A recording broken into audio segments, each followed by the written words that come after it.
Bismillahirrahmanirrahim. Assalamualaikum warahmatullahi taala wabarakatuh. Alhamdulillah, bersyukur kita pada Ilahi. Hari ini kita dapat meneruskan pelajaran kita yang bertajuk Kitab Muamalat Darjah 5. Murid-murid, pelajaran yang pertama muamalat kita hari ini Al-Bai'. Al-Bai' jenis jual beli. Terdapat dua jenis jual beli, iaitu satu jual beli yang dibenarkan. Itu ceraian dia ada 4 cara. Yang kedua, jual beli yang dilarang. Ustazah akan terangkan apakah maksud jual beli yang dibenarkan. Jual beli yang dibenarkan yang pertama, bahasa Arabnya bai'ul tauliyah, yang bermaksud jual beli secara beri kuasa atau lantik. Itu maksud bai'ul tauliyah. Terusnya cara yang kedua, bai'ul israk. Maksud dia jual beli secara kongsi atau sekutu. Seterusnya yang ketiga, bai'ul murabahah. Jual beli cara saling beruntung. Yang keempat, bai'ul mukhatabah. Jual beli secara harga lebih rendah ataupun rugi. Ini kita akan ceraikan cara-cara yang pertama dahulu. Macam manakah cara jual beli yang dilarang? Yang dilarang maksudnya jual beli yang haram dan tidak sah. Contoh yang pertama, jual beli barangan yang tidak jelas. Bermaksud jual beli munabadah. Yang kedua, bahasa Arabnya mula masah. Seterusnya, jual beli secara cengkeram, al-wurbuna. Yang keempat, menjual barangan yang belum menjadi milik sempurna. Nanti Ustazah akan terangkan cara-cara yang benarnya. Ini kita taruh ciri-ciri yang ke-5. Al-bai'atani fil bai'ah. Itu cara jual beli yang dilarang cara Islam. Seterusnya, jual beli yang haram dan sah. Saya akan terangkan. Jual beli tasriyah. Itu bahasa Arabnya jual beli tasriyah. Yang kedua, jual beli najasah. Yang ketiga, jual beli al-khadirul mibadi. Seterusnya yang keempat, jual beli talqi rukbani. Yang kelima, jual beli ihtikar. Saya akan terangkan satu persatu maksud-maksud dia. Jual beli yang dibenarkan iaitu contoh yang pertama, bai'ul tauliyah. Apa arti bai'ul tauliyah? Pengertiannya ialah jual beli secara beri kuasa atau lantik, iaitu penjual barang yang akad jual belinya hanya menyebut harga asal, yakni harga modal sahaja. Contoh yang kedua pula, seseorang menjual sebuah telefon bimbit berdasarkan harga asal, yakni harga modal, tanpa disebutkan nilainya. Contoh lepas akad je. Cara-cara kita nak jual beli. Cara dia yang pertama, aku jual telefon bimbit ini kepada engkau dengan harga modal.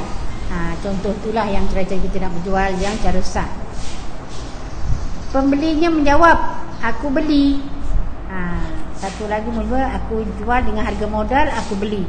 Si pembelinya. Sebab berlakunya pembeli adalah peniaga yang kehabisan barang. Penjual pula mempunyai lebihan, tentukan barang dagang dalam sempitnya, dalam simpanannya. Maka pembeli yang merupakan seorang peniaga meminta penjual untuk membekalkan barang dagangan kepada pelanggannya dengan harga asal dia. Kita beli harga modal yang asal lah. Seterusnya, ada peniaga yang tidak mahu kerugian kerana barangnya masih banyak tidak dijual. Maka peniaga tersebut telah menjual barang tersebut pada peniaga lain dengan harga asal modal dia tu. Itu tadi, apakah arti bai'ul tauliyah? Ya, itu cara dia murid-murid jual beli, cara berkuasa ataupun dilantik. Itulah cara dia tadi. Aku jual telefon ni kepada engkau si, dia kata 2 orang. Ahmad ada telefon, dia jual dengan Karim dengan harga, saya kata harga 100, dia jual dengan Muhammad pun harganya 100, dia tak lebih, dia tak melebihi daripada harga yang dijual. Seterusnya, ada peniaga yang tidak mahu kerugian kerana barangnya masih banyak tidak terjual. Maka peniaga tersebut telah menjual barang tersebut kepada peniaga lain dengan harga asal, harga modal. Tadi yang cikgu dah tunjukkan lah tu caranya. Dia tak ambil riba, dia tak ambil lebih harga barangan yang lain. Macam mana dia jual, ambil modal RM100, dia jual dengan kawan dia lama yang lain pun RM100. Itu maksud bai'ul tauliyah. Terusnya, cara jual beli yang dibenarkan yang kedua, bai'ul israk. Artinya bai'ul israk, jual beli secara kongsi atau sekutu, iaitu penjualan atau pembelian barang secara berkongsi pada harganya yang tertentu di dalam akad. Ini contoh dia, murid-murid.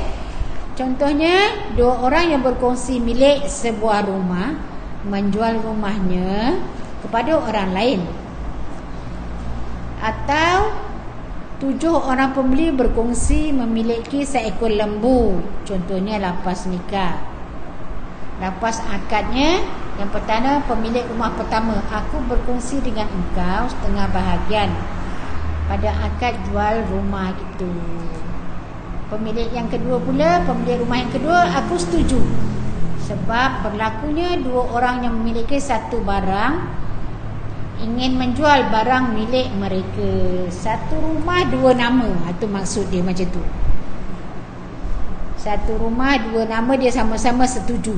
Saya kata harga rumah tu 4,000, A keluarkan 2,000, B keluarkan 2,000. Itu maksud jual beli bai'ul israk. Seterusnya, cara yang kedua, sekumpulan orang yang berkongsi memiliki seekor lembu untuk ibadat korban. Murid-murid dah faham macam mana kita membuat korban. Satu ekor lembu tu boleh letak nama 7 orang. Bermakna satu ekor tu kita berkumpul nama 7 orang untuk beribadat korban. Dia berkumpul ramai-ramai. Jadi 7 bahagian lah. Satu ekor lembu tu 7 bahagian. Tadi dimisalkan pada rumah. Rumah satu ada 2 orang dia punya nama. Ini sekarang kita misalkan pada seekor lembu untuk ibadat korban 7 orang. Hukum dia bai'ul israk sah jika dipersetujui rakan kongsi yang lain. Terusnya bai'ul murabahah. Pengertian bai'ul murabahah iaitu jual beli secara saling beruntung, iaitu penjualan barang dengan memberitahu kadar untung pada nisbah tertentu dalam akad jual beli. Contoh dia, seorang menjual sepasang baju dengan memaklumkan kepada pembeli harga asal. Ini harga modal dia. Baju tersebut dengan keuntungan sebanyak RM20. Macam mana cara dia ni pula? Bai'ul murabahah, Ustazah. Gini. Harga modal RM20, dia tak akan ambil riba lebih RM5 ke, lebih RM1 ke. Harga RM20, awak bayar dengan harga sama juga RM20. Contoh lapas akad jual beli dia. Yang pertama, aku jual baju ini kepada engkau dengan harga RM100. RM100. Sekiranya ada untung, aku akan berikan pada engkau RM20.